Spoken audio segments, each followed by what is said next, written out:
So I got to start with the team that you know very well. It's Atlanta and Kansas City. Let's go to Kansas City, Patrick Mahomes. Listen, Andy Reid, we both know, is a play designer. Yep. He's a play scripter. That's Andy Reid's thing is he's taken quarterbacks, made them better. He trades up for Patrick Mahomes and sits him for a year behind a really good, solid quarterback, smart dude, Alex Smith. And then he says, Alex, love you, bye. Patrick in. I'm going to tell you something. He looked so poised.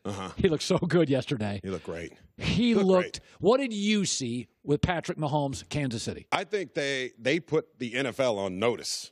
I mean, they've been talking about the hype, and we're going to have the best offense. I think Tyreek Hill was saying we're going to have the best offense in the league, maybe even ever or whatever. They got a lot of weapons. They went to L.A. and beat the people's favorites who were saying they were going to win the division. Chargers have legitimately two legitimate pass rushers. Almost nobody in the league does except Denver. Yep. And they went there and literally made them look like second level type competition. And I look at them right now, and Tyreek Hill, he is a special player right now. I mean, looking at him, I hope you guys have him on your fantasy teams because he is a special player.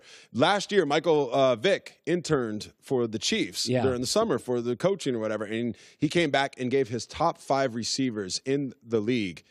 He put Tyreek Hill on there, and all of us were looking at him like, are you crazy? This is last year. Now look at him. He's right up there with Antonio Brown, A.J. Green, Julio Jones, all those guys. Deion Sanders was so fast, he made fast guys look slow. Yeah. Like Tyreek Hill yesterday was running away from fast guys. Yeah. And I'm seriously, you get Deshaun Jackson when he first came into the league. Michael Vick once told me about Deshaun Jackson. Michael was standing on the sideline, and Deshaun Jackson ran past him, and he said he looked like a deer in the forest. Yeah, because ever seen a deer in the forest? They hop. Yeah. And he goes, I watched Tyreek yesterday. I'm like, the Chargers aren't slow. Chargers got speed, and Tyreek Hill was amazing. So let me ask you about this. So everybody, yesterday you said on the show, you said, listen, John Gruden, you defended John Gruden. I did. You said, I understand what he's doing with Khalil Mack. So this morning, you're probably getting, I don't even know if you're on Twitter, you're probably getting a lot of hate. Got lit up. Because everybody's saying, Tony Gonzalez, you don't know anything. Look, Khalil Mack's amazing. Is that what we're saying? Yes, that's what we're saying. He set a record, hadn't been done since 1982. Gruden looks like a fool, and so do you. You know, maybe I am a fool, but not about this, okay? I think still, if you look back at what the New England Patriots have done, because I do believe Gruden has watched the best team in all sports franchises. Forget about the sport. That's what he's been doing for 15 years. He's been doing. He's been watching and learning and critiquing and saying that this is how you do it. You cannot use maxed out players. First of all, Khalil Mack and the Bears, they still lost the game. Yeah. Let's just not forget that. And then look at last year. I can't remember his name. From the New England, I do remember. From the Patriots, and they let him go. He led the league in sacks last year in Arizona. Chandler Jones. Chandler Jones. Led the league in sacks. Patriots went to the Super Bowl. Okay, does Belichick look like a fool now? Okay, now that's a good point. So you're saying, you know, he's sitting there watching Belichick give up these players, and because they got the quarterback right. Yep. They got Derek Carr. I think Gruden believes that Derek Carr is a superstar quarterback. I think he is too. They paid him like that. He's certainly on his way to being one. I like him too. I think they're going to start building the pieces. So I'm still stand by what I say. I still think Gruden did what he thought was best for that organization, and he's playing the long game. You got to be patient. Okay, but if I'm Chicago, let me defend the Bears, though.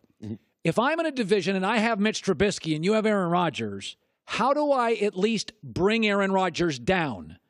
Yeah. Because Mitch Trubisky's ceiling is limited.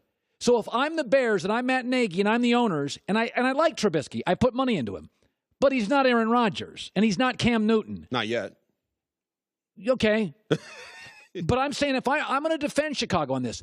If I play in a division with Tom Brady, Peyton Manning, Big Ben, Drew Brees, I'm going to overpay for pass rushers. Yeah. Especially if my quarterback looks to be okay. Yeah. So I'm going to defend the Bears on this. Listen, they're in bed now with Trubisky for what, 4 years? Yeah. Okay, you want to go 0-8 against the Packers or 4-4? No. The way to go 4-4 is Aaron Rodgers gets hurt, Aaron Rodgers gets at Soldier Field knocked down. I think they did the right thing, too. I'm not saying they did the wrong thing. See, so what you're saying is you're defending Oakland's approach, but let's not kill Chicago because they got to face Aaron Rodgers 10 times in the next 5 years. They got to face him, and you see what happened yesterday. You can have a legendary performance in Khalil Mack, and guess what? Still, arguably, the best quarterback in NFL history, does his thing, and he goes out there and wins the game. So you've never been a guy that jumped on, and we all have, I think most of us in this business agree who the top 5 or 6 quarterbacks are, and we know who's at the bottom. We don't need to mention any names. And then we can argue about the different, is Matt Stafford this? I've never thought Dak's an A. I don't think Dak's ever going to be an A. But you were always really hesitant on Dak Prescott. You didn't buy into all the stuff. And why? Like, I watched them yesterday, and I'm like, man, all the haters, they look good today. Yeah. And I know it's week 1, and Carolina's defense is good. I know that, too. That's a real defense. But why didn't you buy into Dak? You won yesterday because he didn't look good. I think he's never had to look good. I mean, he's had that offensive line. Everybody's like, well, do you think he's capable of doing this? I'm like, well, he's never shown that he can do it before. He played well with really good players, surrounded by good players. Now, you don't have that, which is what happens in the NFL. I don't like it when guys come out the gate and they're hot and people are like, oh, they're going to be one of the best players ever. It's like, well, let's see when the adversity comes, which will come in life and in football for sure. It's going to happen. And they're going through that right now. They are the face of that franchise, him and Zeke. It's on them to go out there and be successful. They don't have a tight end now. They don't have the tight end. They don't have that big play receiver. He was late on throws. He was off on throws. Guys were having trouble getting open. We're going to see what he's made of this year. We're going to see that true play. And it's going to, remember, it's only his 3rd year. I'm not getting off the train. I still like him. First of all, as a person, I think he's great. Yeah. He's always going to, he's a great leader in that locker room. And he's got skill. And he's going to be a pretty good quarterback. But this is really going to shape who he is, how he handles this adversity this year. Because I don't see it getting any better anytime soon. What do you make of Pittsburgh? So it's crazy. So I was saying this earlier. You do some acting stuff. And you were a great player. You do a great job for us, and you do some acting. You're up for some roles. And I said, in Hollywood, you see these people that are so gifted they can overcome their personal foibles. And I used Robert Downey. He had real troubles early in his career. He had been arrested. He had some behavioral, some drug stuff. But he was so damn good, he kept getting roles. And then when he got his life together, then he rises. Boom. And I said, it reminds me of the Steelers, is that they're so gifted, you can't take your eyes off them, and they're able to still win a bunch of games. But if they don't get it buttoned up, this is why they can't beat New England. Tony, they're a mess. 6 turnovers, 12 penalties, but then they get 7 sacks, 6 yards of play. I just watch them, and I'm like, the more things change, the more they stay the same. Pittsburgh, to me, if you want to win in the playoffs, Tony, you're facing the best coaches, you're facing the best pass rushes, you're facing the best quarterbacks. They can beat Cleveland, Cincinnati all day. Something's up with Pittsburgh. Yeah. They're just too much drama. They were a mess yesterday. Yeah. Why? Are we giving Ben a pass? I don't think you can give anybody a pass. And I'm a firm believer. It starts at the top. The teams that I've been on where we had pretty good talent, but we weren't able to get over that hump, we weren't able to be successful, it starts with the coaching staff. And I think a guy like Tomlin would probably say, yeah, it starts with me. It's my fault. Because you see the way things are always leaking out of the locker room there. And, are we going to – it is. It's the reality.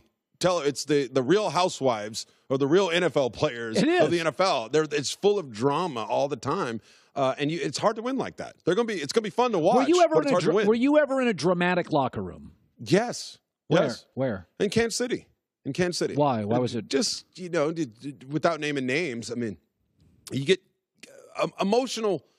Really emotional coaches have emotional teams. You are a reflection of what your head coach is. Yes. Always. I believe that. Well, Herm Edwards, you had Herm. We had Herm. Herm's very emotional. Yeah, we had emotional. He liked emotional players. He get emotional players, and emotional things happen. Sensitivity. People get sensitive, man. The NFL, it's a So you're tough saying place. the Herm locker room could be a little emotional? Yeah, it could be emotional. Dick Vermeil's locker room was emotional. He cried a lot and all that stuff. I've seen team fights, people encourage us. It doesn't happen in Belichick. You're not allowed to do that. You fight, you're kicked out of practice. You don't even come back. You do it again, don't ever come back. You know what's funny about you? One of the things, I have a perception of Tony Gonzalez, and then I meet you, and you're actually strict parent, home early, don't mess around, get up, do your push-ups. I look at you and I think, actor, good-looking guy, Hall of Famer. But then when I meet you, you hated the drama. No. Like, you're the least dramatic guy. It's really funny. My perception of you is different. So when you tell me these stories off the air, you're like, it was too much drama. It was too much. You wouldn't fit in Pittsburgh. Pittsburgh would wear you out. I wouldn't like it. I don't like. I want to show up. I think not that obviously I played in it, and you deal with it, and you do what you got to do to go out there and be successful. But I always think about I would have enjoyed the people talk about Bill Belichick's locker room. I think I would have enjoyed that. It's like, let's show up. Let's play some ball. Let's win some games, and then let's have fun in doing what we got to do. But then let's go home. Let's leave the drama. Let's check the egos at the door, and everybody's ego, my ego too. It still went up and down at times, but let's check it for the betterment of the team and have some fun. Yeah. I'm not that strict of a parent, am I? I'm not. My daughter's mad at me right now. You're right. No, you are. You say stuff, and you just are very. People would look at Tony Gonzalez and see, the fireworks. You go to these great vacations, and I'm like, Dad, home, bed, early. Now, I'm not trying to say you're boring, but you're not. You're kind of like a dad. Yeah, I'm a dad. But sometimes you gotta let your hair. You're down. like a high school principal who had really good hands and could bench press like 400 pounds. You're like the principal of your family, but you were really talented and could run and catch and stuff. But you're like a dad that comes home and. I am. You know what? Maybe I am. You're right. I'm strict. There's nothing wrong with being strict. Nothing wrong. Standards. Standards. Hey, you and I have standards. Absolutely. A lot of people this place, no standards. No standards. You and I have standards. I can tell with the new set. You got standards around here. Hi, everybody. Thanks for watching. Subscribe here to get the latest from the show. Also, be sure to check out more of the best clips from The Herd or go watch a few segments from other shows on FS1.